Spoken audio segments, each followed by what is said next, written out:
siya.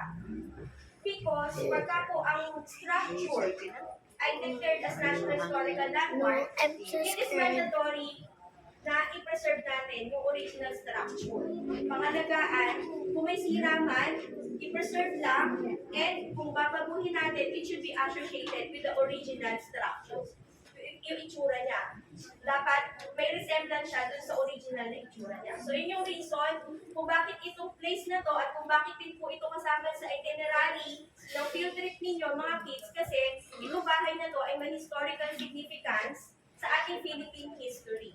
So it connotes the last few days of Andres Bonifacio bago siya patayin noong May 10, 1897. For the next gallery is the trial. So it's a light and sound presentation. Padilim lang po dito, but still avoid using flash po ng camera.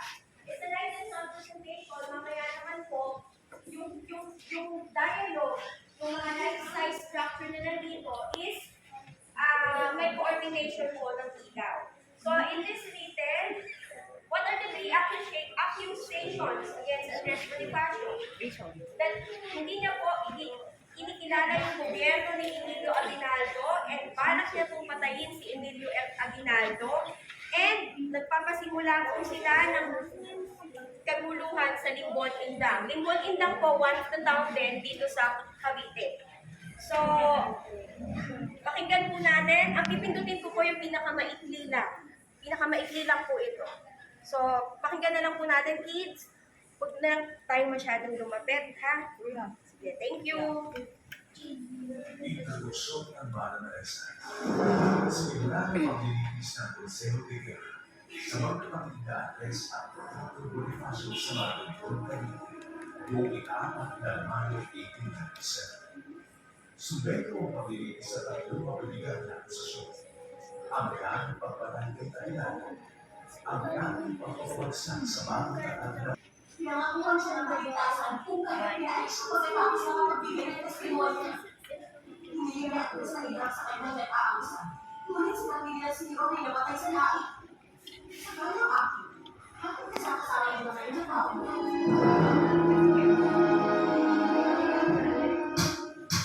Base sa aming investigasyon, ang magkakapatid na Andres, Siriaco at Procopio ay napatunayang nagkasala ng konspirasiya at sedisyon. Si Andres sa salang pagpaplano ng pagpapatalsik sa pamahalaang naghihimagsik. Malinaw na pinapakita ng mga testimonya ng mga testigo na taksil sa pamahalaan si Andres. Samantala, dapat ay naman sa enkwentro ang kapatid ng si Siriaco.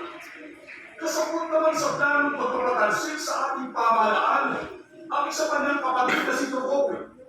Dahil dito, hinahatulan ng West Instructor ng palusang kamatayan ng magkapatid na Andres at Procopio.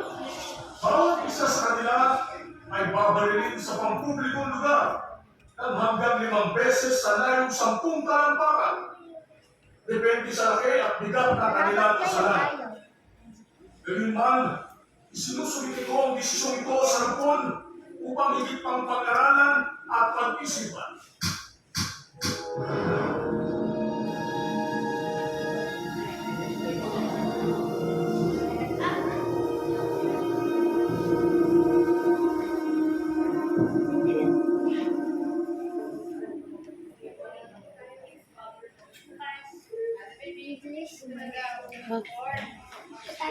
Sabi sa kanya na si Andres Bonifacio ay matagal nang patay.